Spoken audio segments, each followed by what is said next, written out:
Brennan B. says, I'm halfway finished cleaning my disaster of a room. Well, I've got something terrible to admit, people, because at the moment I'm sitting in my room and it isn't clean.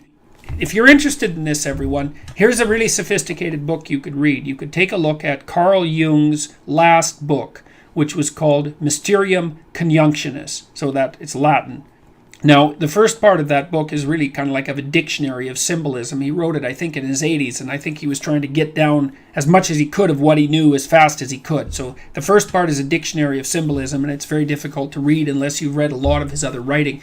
But the second part of the book, which I think is an absolute work of genius, Jung makes a couple of propositions about higher order moral development, and so I'm going to run through them really quickly and describe their symbolism. So he said the first thing that you want to do if you're going to get your act together, and this is like an extension of the Piagetian notion of stages in moral development. He said, you have an intellect, and you have a set of emotions and motivations, and you can conceptualize the intellect symbolically as masculine and the emotions and motivations symbolically as feminine. And so the first conjunction, which is the bringing together of the masculine and feminine to make a complete being, would be the union of the intellect with the emotions and motivations, so that you're not fighting your deeper motivations with your thought, that they're all moving in the same direction. And so that would be conjunction number one.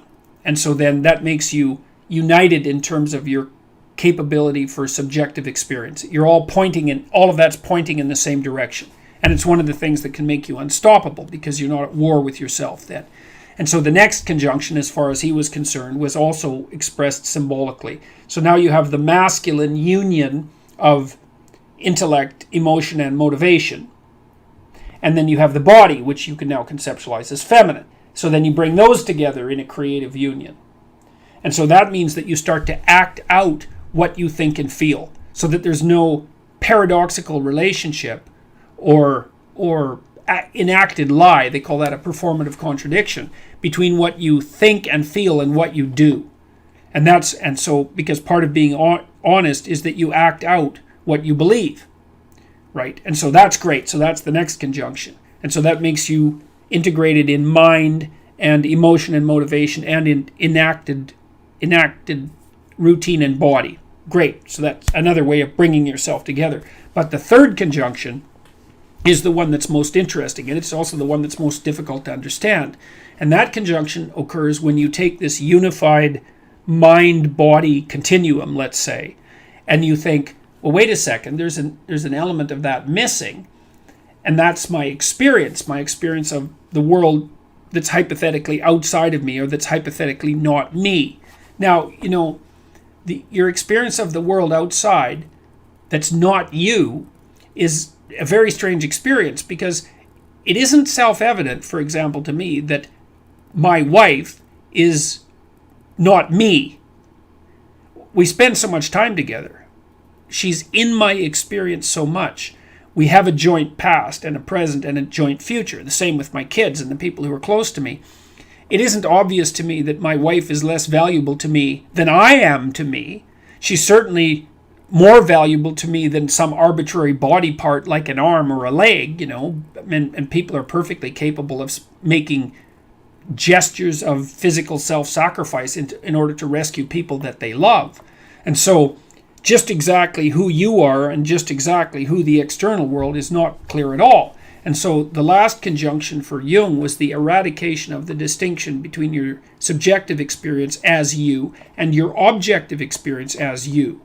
Which is to say, for example, that if I'm walking down the street and I encounter someone in trouble, and that trouble calls to me as something that I could conceivably do something about, the fact that that trouble isn't set right in the world is actually, because it's part of my experience, is actually my problem. Now, that doesn't mean that it's my fault, although it might be, might not be, perhaps it isn't, but it might be. But it's still my responsibility, and it's reasonable to consider the disruption in my experiential field that encountering someone who is in trouble produces as an actual disturbance in my being, and then to act as if it's my responsibility to rectify that disturbance, Now, the problem, of course, comes in that you don't know how. So if you run across a street alcoholic, for example, in the middle of the day, and they're stumbling wrong blindly, and maybe they're schizophrenic to boot and mumbling terrible things, it's going to disturb you, and it would be good if you could set it right, but you don't know how, so you can't. You have to avoid it. But that doesn't mean that that isn't you, because it's also you. And I think that's why in the story of the Buddha, for example, like the Buddha was basically offered when he became enlightened the chance to remain in nirvana, right, as a uniquely enlightened singular individual. And he actually rejected that offer because it was his deepest conviction that it was not possible for one person to be enlightened and to be in a state of nirvana if everyone wasn't in that state at the same time. And so he had to move himself out of that utopian experience of nirvana and come back to the normal world, let's say, and to try to raise the consciousness of people around him, because he regarded that as unfinished business that was his personally.